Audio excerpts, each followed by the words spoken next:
Squid Game is all about Seong Gi-hun and his quest to free himself from his burden. From his financial setbacks to his moral journey towards taking down the games, this is the full story of Gi-hun, the origins of a desperate man. Seong Gi-hun's story begins in the cramped streets of Sangmun-dong, a working-class neighborhood where just making it to the next day counted as success. He was an ordinary guy with a smile who managed to graduate from school and land a stable job at Dragon Motors, working on the assembly line fastening car doors. Then the Asian financial crisis hit in the late 90s, and everything fell apart. Factories closed, pink slips were everywhere, and our main man lost his job. When his severance ran out, pride pushed him to try something new. First came a fried chicken shop that tanked under rising costs and fewer customers. Then he formed a snack bar that broke down almost immediately. Debt piled up faster than he could handle, and loan sharks started circling. One night, after getting beaten up pretty bad, they made him sign a contract offering his body parts as collateral if he missed another payment.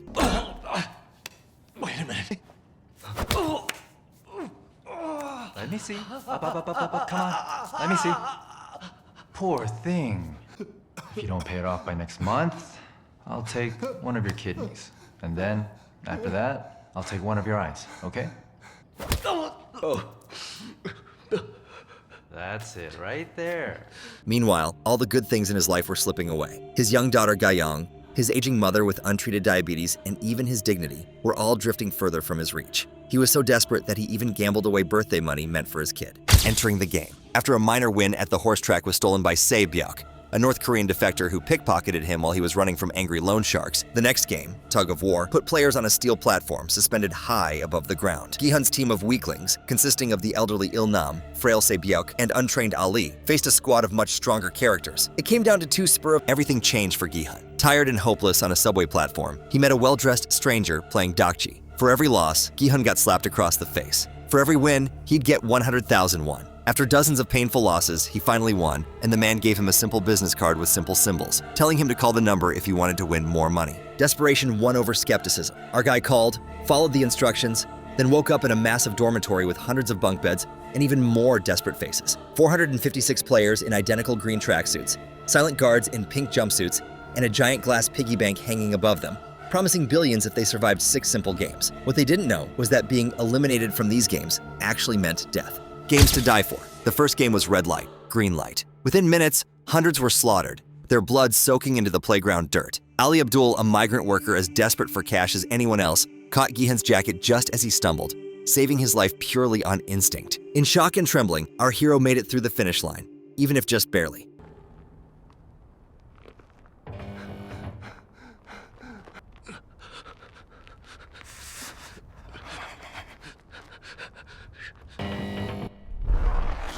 I love you.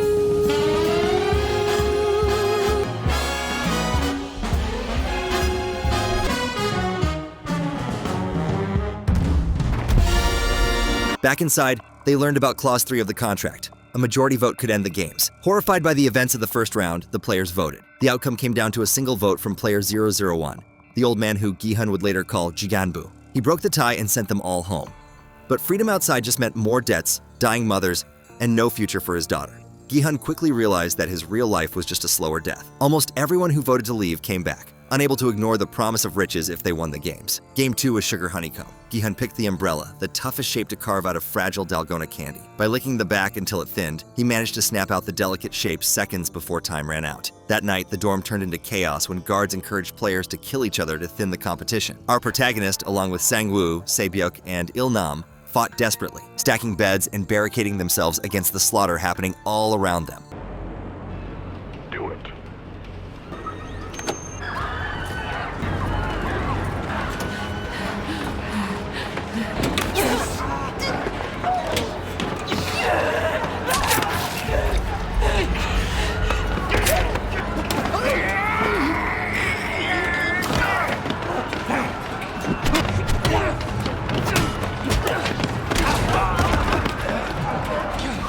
The next game, Tug of War, put players on a steel platform suspended high above the ground. Gi-hun's team of weaklings, consisting of the elderly Il-nam, frail Se-byuk, and untrained Ali, faced a squad of much stronger characters. It came down to 2 spur-of-the-moment decisions that narrowly prevented Gi-hun's group from meeting a tragic end. The marble game then broke Gi-hun's soul. Paired against his old pal Il-nam, who seemed lost in dementia, Gi-hun lied to him, tricked him, and stole his marbles. A betrayal that would eat him up inside forever. He never forgot how Il-nam smiled and willingly handed over the marble, fully aware he was about to die. Steven. Odd.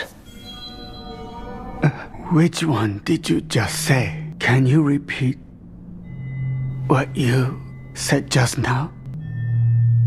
I lost this one.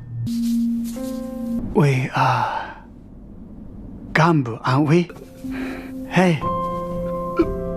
Glass stepping stones force players to cross a bridge with alternating tempered and regular glass tiles. Step wrong and you fall to your death. Gi-hun ended up last in the line, watching players ahead die one after another. Sang-woo showed his cold side by shoving a hesitant glass expert onto a panel, sacrificing him to save the group at the last moment. By the end, only Gi-hun, Sang-woo, and Se-byuk survived, though Se-byuk was fatally wounded by flying glass shards, later executed by Sang-woo. The final game was the titular Squid Game, a brutal physical contest from their childhoods. Gi-hun and Sang-woo fought in the rain, fists and knives flying harder than the storm itself. Gi-hun overpowered him but refused to kill, instead trying to invoke the final clause, a joint decision to end the games. Sang-woo, unable to face what he'd done, stabbed himself in the neck and died at Gi-hun's feet, from winner to Avenger. Our protagonist stumbled back to the city to find his mother had died while he was away. The 46 billion won sat untouched in his bank account for a long time, toxic to him as blood money he felt undeserving of. For months, he drifted aimless and empty, until a gold card summoned him to a penthouse. There, Il-nam surprises him by not being dead after all, and reveals himself as the founder of the games, driven by boredom from having too much wealth. His actual death brought little comfort to G-Money or the viewers. Gi-hun dyed his hair bright red, rejecting his former self, and made plans. On his way to America to reunite with his daughter Ga-young, he spotted the recruiter playing with another desperate soul. At that point, rage took over. He grabbed the invitation card from the player and turned away from the boarding gate. The fight wasn't over. The next 2 years were pure obsession. The dude maniacally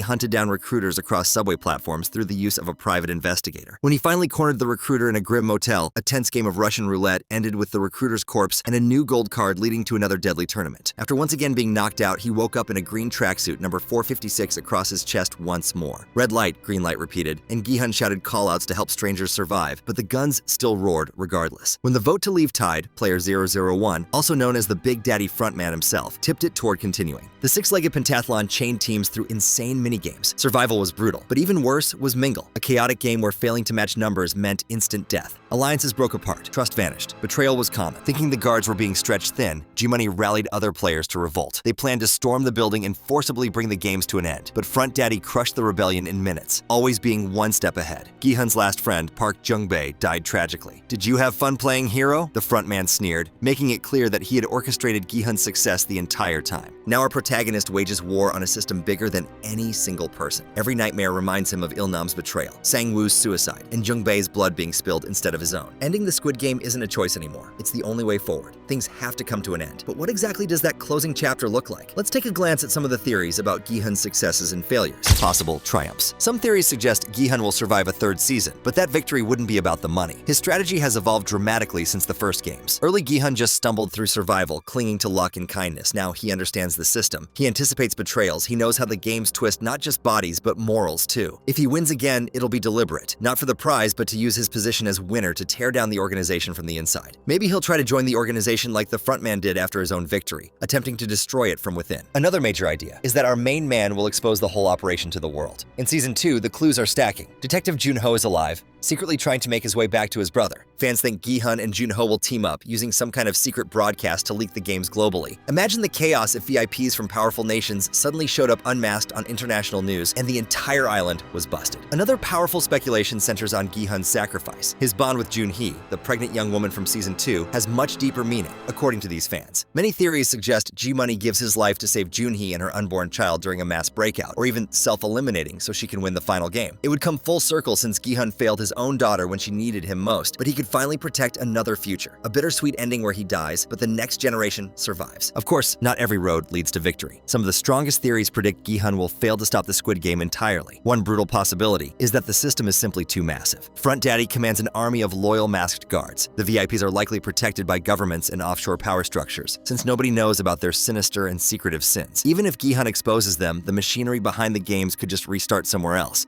If he dies, whether executed on camera or quietly eliminated during another game, it would send the ultimate message that courage alone can't bring down corruption. Another dark theory suggests Gi-hun becomes the next frontman. Several clues throughout Season 1 and 2 point to this. In-ho, the current front daddy, was once a champion. When victory didn't save him from despair, he got recruited into management. The same could happen to our protagonist. Maybe he gets captured and threatened with harm to say Byok's brother or Junhee's baby, or even his own daughter. Maybe, worn down by constant losses, he starts believing that controlling the games is better than letting someone worse do it. The same way that the frontman has a twisted obsession with fairness in the games. There's another theory that Gi-hun's failure will be more symbolic than literal. He could survive. He could even destroy one island, but the final scenes might show a new Squid Game rising somewhere else. New recruiters slapping down cards in Manila, London, Rio. The show could make it clear that desperation isn't just a Korean thing, and that wherever extreme wealth meets extreme poverty, someone will turn survival into entertainment. We also know that there's an American spin-off being made, more likely to be a continuation than a remake. This heavily reinforces this theory about global games, allowing Gi-hun a short-term win, but showing that in the grand scheme of things, he accomplished nothing. Every tragic version of events reinforces one central idea. The Squid Game world isn't some alternate dystopia. It's our world, stripped of illusions. And whether Gi-hun wins or loses, the ultimate truth remains that the biggest gamble isn't risking your life for money. It's risking your soul to save a world that might already be too far gone. That's the entire idea behind Squid Game. The deep and multi-layered commentary on society and how different aspects of it are so messed up. So this has been Gi-gun's entire story explained. Leave a like on the video if you enjoyed, and if you want to see more Squid Game content and theories, click the video on screen now.